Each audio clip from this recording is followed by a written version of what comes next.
Vamos dar continuidade aí ao nosso projeto de preparação para os concursos na área de engenharia. A gente está aí com um foco inicial, que é a resolução das questões do CEM, Corpo de Engenheiros da Marinha. A gente vai dar continuidade aí agora com a parte de mecânica. A gente está, então, ó, começando essa parte de física, e aí esse assunto de mecânica a gente vai ver a parte de cinemática e de lançamentos agora nessa aula. Então, com certeza você já viu esses conteúdos, mas talvez faça um certo tempo. E aí esteja alguns conteúdos aí enferrujados na sua cabeça. Então a gente vai relembrar de forma bem prática e a partir disso resolver as questões anteriores que caíram aí na prova do Corpo de Engenheiros da Marinha. Beleza? Então vamos seguir. Então a primeira etapa que a gente vai revisar é essa etapa aí envolvendo cinemática. Então vamos a uns conceitos básicos que você precisa lembrar. A gente sabe que a velocidade é a derivada da posição em relação ao tempo. É a nossa primeira expressão. Outra definição que você precisa lembrar é o conceito da aceleração. A aceleração é a derivada da velocidade em relação ao tempo. Então são dois conceitos fundamentais que serão exigidos em alguma das questões que a gente vai fazer daqui a pouco. Velocidade é a derivada da posição e a aceleração é a derivada da velocidade. E aí a gente pode também fazer o processo inverso. A gente pode dizer que a posição é a integral da velocidade. De maneira análoga, a gente pode dizer que a velocidade ela é a integral da aceleração variando no tempo. Então são as expressões, vamos dizer assim, básicas da cinemática. Mas para resolver exercícios, além de saber essas definições básicas, a gente precisa saber dois conteúdos lá do ensino médio que são fundamentais para a parte de lançamentos e, de maneira geral, para explicar a parte de cinemática. Então, a gente tem um conceito chamado MU, que é o nosso velho movimento uniforme, e a gente tem um movimento uniformemente variado. Então, vamos relembrar. Todo movimento uniforme, a característica básica dele é que a velocidade é constante. E aí, quando a velocidade é constante, implica em uma aceleração nula. E a equação é uma equação única. Era conhecida lá no ensino médio como a equação do sorvete, SS0 mais VT. Que aqui a gente vai se acostumar a chamar a equação do X. Se a gente adotar isso aqui como sendo a origem, vai ficar X é igual a VXT. Principalmente na área de lançamentos a gente vai usar isso. X é VXT, guarda aí. Então, recapitulando, o movimento uniforme é um movimento que tem velocidade constante, consequentemente a aceleração é zero, e a equação filha única é a equação do x, x é igual a VXT. Além disso, como a gente comentou, a gente precisa saber aí as características do movimento uniformemente variado. O movimento uniformemente variado tem algo constante. A grandeza que é constante é a grandeza chamada de aceleração. Claro que tem que ser constante, diferente de zero, pois se a aceleração for zero, volta a ser o assunto anterior, que é o movimento uniforme. Quando a gente tem a aceleração constante, ou seja, quando o movimento é uniformemente variado, a gente poderia deduzir, mas é possível provar, três expressões que resolvem, vamos dizer assim, tudo do conteúdo. A equação lá do ensino médio, conhecida como VOAT, a equação que não envolve o tempo, que é a equação conhecida como Torricelli, e a equação conhecida como a equação do sorvetão, SS0 mais V0T mais AT ao quadrado sobre 2. Sorvetão, porque a outra era menorzinha, era sorvete, essa é maior, então ficou sorvetão. Você precisa, naturalmente, relembrar essas expressões básicas para resolver qualquer questão aí de cinemática, normalmente envolve as equações do movimento uniforme, que é a filha única aqui, x é VXT, e envolve as equações do movimento variado, que é o VOAT, Torricelli e o sorvetão, ok? Então, isso é o nosso resuminho da parte de cinemática.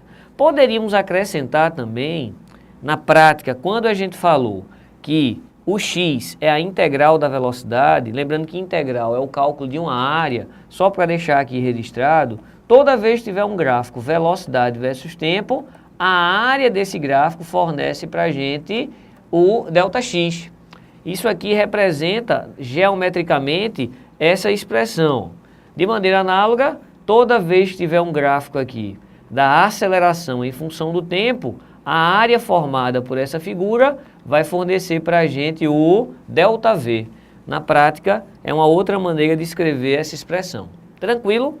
A gente precisa, então, para poder resolver as questões do Corpo de Engenheiro da Marinha de anos anteriores, recapitular essa parte aqui de lançamentos.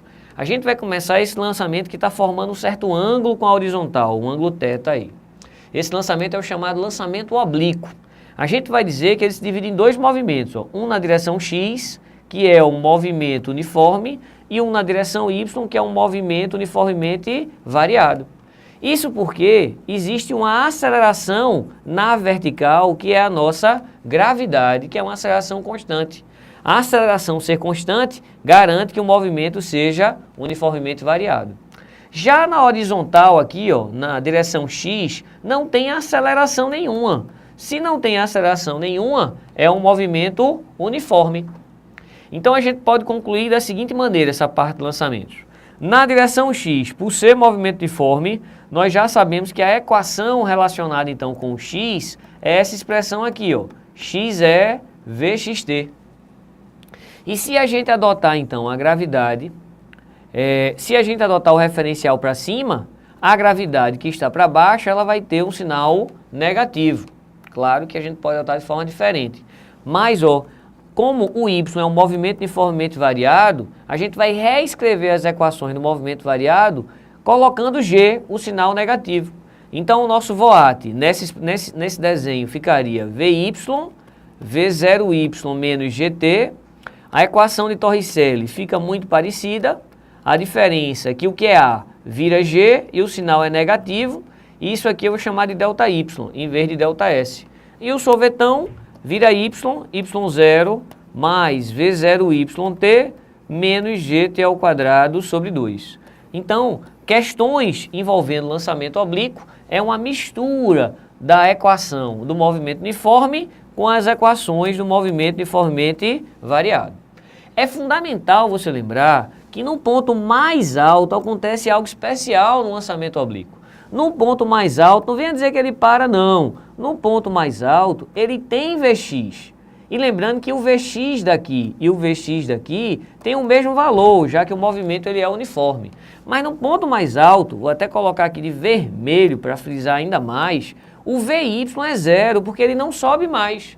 Ele não sobe mais, claro que Vy é zero.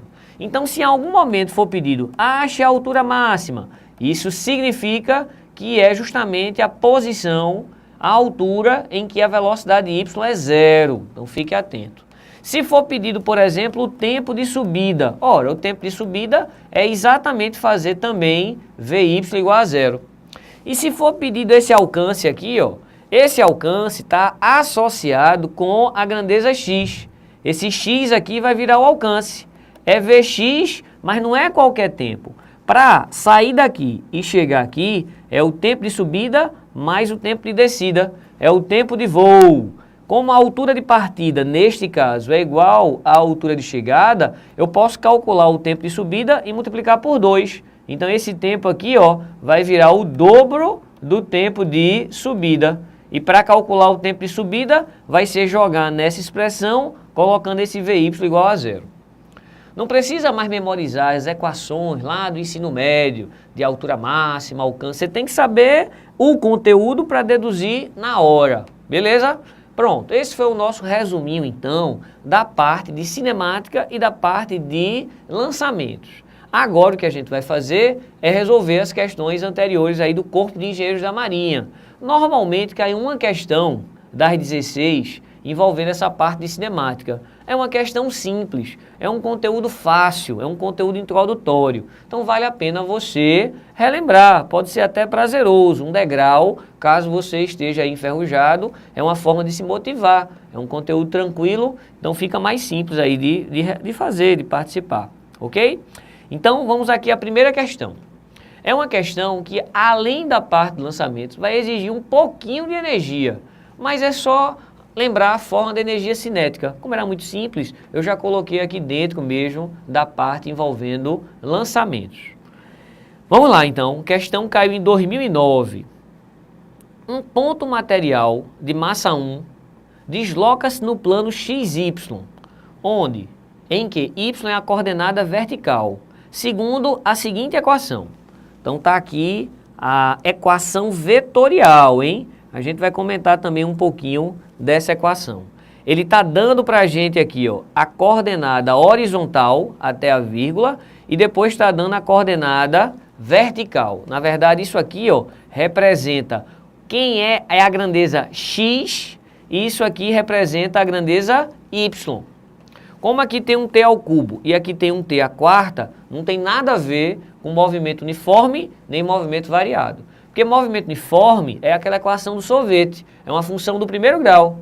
E movimento variado é o sorvetão, que é a equação do segundo grau. Aqui a gente tem uma equação do terceiro grau e uma equação do quarto grau. Logo, é um movimento variado. Nem é uniformemente variado, nem é movimento uniforme. Mas é tranquilo. Mas vamos continuar a leitura. No instante t igual a 1, o ponto começa a cair em queda livre, sobre a ação exclusiva da força-peso, suposta constante com a aceleração da gravidade 9,8 metros por segundo ao quadrado, até atingir o ponto em 1 segundo, onde um anteparo absorve metade da sua energia mecânica. Muito bem. Continuando aqui, após isso, o ponto desloca-se em movimento retilíneo e uniforme na reta y igual a 0, com uma velocidade que vale a na coordenada x e 0 na coordenada y, onde a é maior do que 0. Considerando todas as unidades no sistema internacional, calcule qual é a velocidade do ponto no instante em 1 segundo, qual é o tempo gasto pelo ponto no movimento de queda livre entre a posição 1,1 e 1,0 e descubra quem é esse A maiúsculo aí, que vai representar, como ele falou, na prática o alcance, né, até atingir o ponto onde absorve metade da energia. Vamos visualizar direitinho quem é esse A. Esse A deve ser esse rapaz aqui, ó. Só que aqui está minúsculo e aqui está maiúsculo. Vou corrigir aqui colocando esse A minúsculo, tá? Esse A aqui é a velocidade após o choque, depois da perda de energia. Essa é a pergunta aí da letra C. Lembrando que as provas antigas do Corpo de Engenheiro da Marinha não eram provas de ABCDE, eram questões onde você tinha que fazer a resolução para o professor corrigir, feito redação. Beleza? Então vamos lá. Vamos dar continuidade aqui à nossa resolução. Então, antes de fazer realmente a resolução, é importante que você lembre que o vetor R, ele pode ser escrito assim, ó. Ele é Rx na direção Y, Ry na direção J, mais um Rz na direção K. Isso aqui é o vetor posição. Esse vetor posição ele posso dividir em 3 coordenadas. Eu posso escrever assim, com o sinal de mais, ou então posso escrever de uma forma vetorial. Rx, Ry e Rz. Aqui a coordenada x, né, I, J e K. Na nossa questão, não são 3 dimensões, são apenas 2 dimensões, que é a coordenada x e a coordenada y. Então, isso daqui é o nosso Rx, que para facilitar eu vou chamar de x. Assim como isso daqui, ó, é o nosso Ry, que eu vou chamar de y. Moral da história, a equação do x é t ao cubo menos 3t ao quadrado mais 3t. E a equação do y é t à quarta menos 4t ao quadrado mais 4t. Então, separando, vamos dizer assim, as coordenadas, as equações desse vetor R, a gente tem essas duas expressões, a expressão em x e a expressão em y. Vamos ver qual foi a primeira pergunta que ele fez aqui. Calcule a velocidade. Lá no nosso resumo inicial, a gente comentou que a velocidade é derivar o x em relação ao tempo. Isso para calcular Vx. E naturalmente para calcular Vy é derivar o y em relação ao tempo. Então é isso que a gente vai fazer, ó. Derivar essa expressão e derivar essa expressão. Quando a gente obtiver Vx e Vy, a gente vai conseguir o vetor velocidade, que ele é o Vx na direção Y mais o Vy na direção J. Ou então, escrito em forma de parênteses, como lá na geometria analítica a gente faz, a gente escreve Vx, Vy. São formas equivalentes. Essa aqui, por ser mais compacta, pode ser considerada mais elegante, né? Quanto menor, mais elegante aí no mundo da matemática. Então, o nosso objetivo agora é achar Vx e Vy para poder achar a velocidade no instante em 1 segundo. Basta derivar x e y, pessoal. É a derivada mais simples de todas. É a derivada de x elevado a n. Lembra essa derivada aí? Claro, tem que lembrar. Se não lembrar, tudo bem, não conto para ninguém não, isso é uma vergonha. Um engenheiro não saber uma derivada dessa, pelo amor de Deus, mas não conto não, aprende rápido aqui, ó. Então a gente tem aqui essa expressão, ó, x elevado a n, a derivada disso é n, que multiplica x elevado a n menos 1. Né?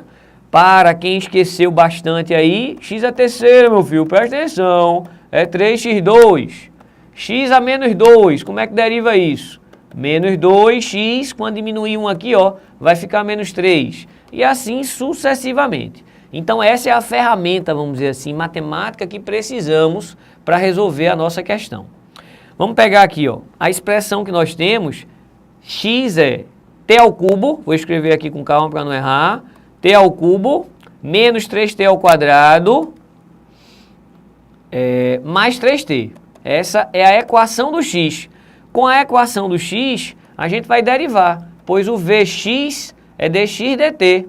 Dessa maneira, ó, a derivada disso é 3t ao quadrado, a derivada disso menos 6t e a derivada disso é 3. A questão pediu para que a gente colocasse qual instante de tempo? Um instante de tempo de 1 segundo. Então, se eu colocar 1 segundo nessa equação, Vx de 1 segundo vai ser 3 vezes 1, 6 vezes 1, mais 3. Então, ó, 3 mais 3 menos 6. O Vx vale 0. Em 1 segundo, Vx é 0. Vamos anotar aqui a equação do y. A equação do y, voltando, ó, t à quarta, menos 4t ao quadrado, mais 4t. Se a gente vai derivar isso para obter Vy, que é dy dt, veja como é que vai ficar. 4t ao cubo menos 8t mais 4. Se a gente colocar agora o t igual a 1 segundo, então veja como vai ficar. Vai ficar 4 vezes 1 menos 8 vezes 1 mais 4. Ó. Curiosamente, quando faz a conta, dá 0. Então a gente está obtendo que em 1 segundo a velocidade é nula, porque não tem nem Vx nem Vy.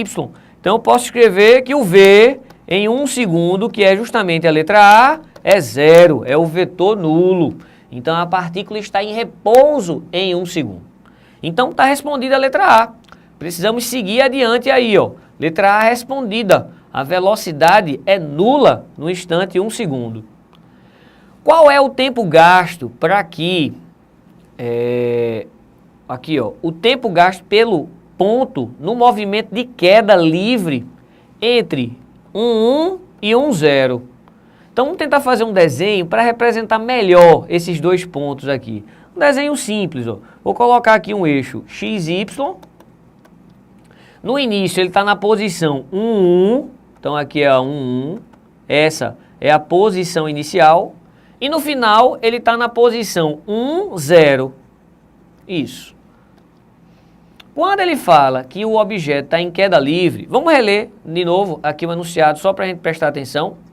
Então ele fala um ponto material de massa 1, desloca-se.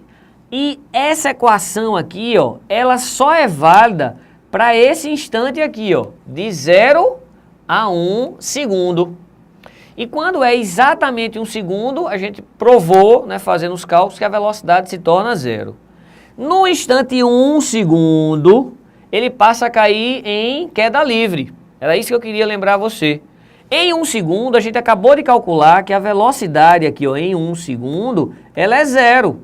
E ele está sob ação apenas da gravidade. Quando fala queda livre, é que está ação apenas sobre a gravidade. Também não tem a resistência do ar. Então, o que a gente quer, ó, é descobrir o tempo que ele leva para percorrer daqui para cá. Ou seja, para descer essa altura, que é exatamente 1 metro, sobre a ação da gravidade, que é 9,8 metros por segundo ao quadrado. Como é que faz tempo de queda? É ensino médio. Qualquer aluno aí que está estudando para o Enem precisa saber esse tipo de exercício.